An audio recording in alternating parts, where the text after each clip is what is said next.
I'm Laurel Sharp. Now, most years, right about this time of year, at the Liverpool Library, we do tie-dye.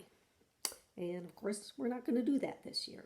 But I found out it's really fun to do dyeing that's sort of like tie-dyeing with paper and food coloring. So I'm going to show you how to do that, how to fold the paper and how to use tools to do it, and just get out your food coloring and tie-dye some paper. You can use different kinds of paper, including computer paper, like this, 8.5 by 11. You can use paper towels if you fold them and dip them. And if you really want to get fancy, use rice paper, which you can get at the art store on Erie Boulevard, called Kozo paper. I like to blot my paper once I've folded it and dipped it. And sometimes I use like a pad of paper towels, but sometimes I use these Swiffer wet mop refills. They make a good blotting pad.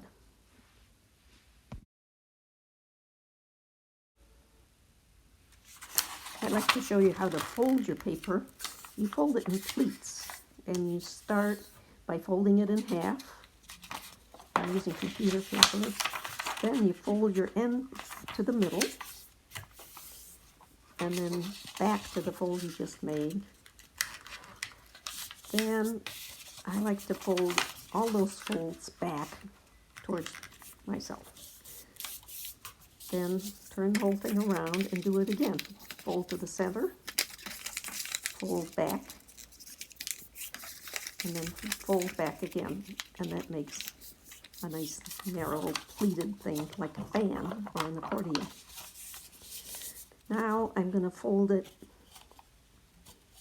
in triangles.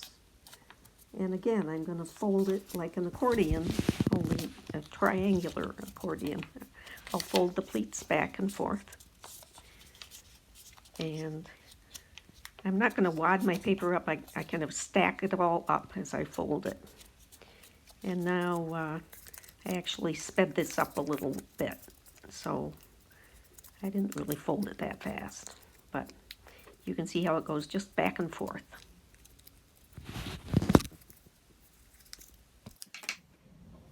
Once I get everything folded, I'm ready to start dipping. So here's my dye. This is the neon kind. You can also get just the classic. But I put 2 tablespoons of water in each muffin tin that I wanted to use. I'm using 6 of these. And then I put in quite a lot of dye, like maybe 15 or 20 drops in each muffin tin in the 2 tablespoons of water. And once I finish, and I'm ready to start dipping. Oh, I make sure I have my blotter paper ready, either paper towels or the Swiffer pads. And I like to use needle nose pliers. So I'm going to pick a square to start with. And the pliers keep my fingers from getting too colorful. So just position it so you can dip one corner in, and then I like to blot it each time I dip it. So I get enough on there. And then it does spread out. So if you put a little bit on, it'll spread, it'll about double. Then I do the red. And again, I'm going to blot it. And you can see how it spreads when you blot it. Then there's actually a different blue up there. It's the classic versus the neon. It's a little brighter. And then that really spread out. Then I put a little green and blot it once more.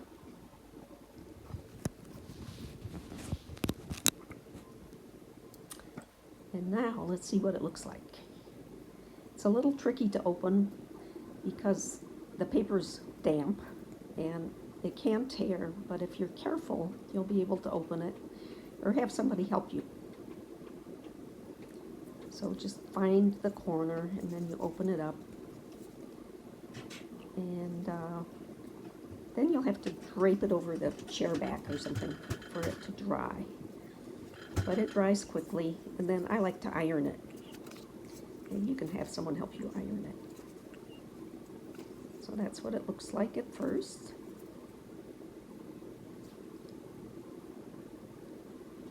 And here's what it looked like after it was ironed.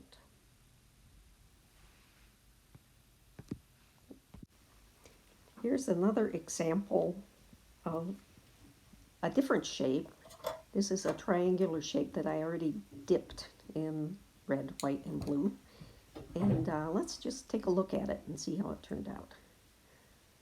You can see how it was pleated in a triangular way. But you open it up. Here, I'll speed it up a bit. And just carefully unfold the pleats. And then once it's open, you can see how it looks. So that's how it turned out. And this is what it looked like when it was ironed.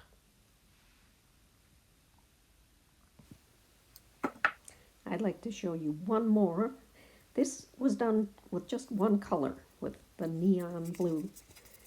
But again, a triangle. I dipped each corner in and it came out kind of polka dots. Here's how it looks. And here's what it looked like once it was ironed. Thanks for watching. Have fun.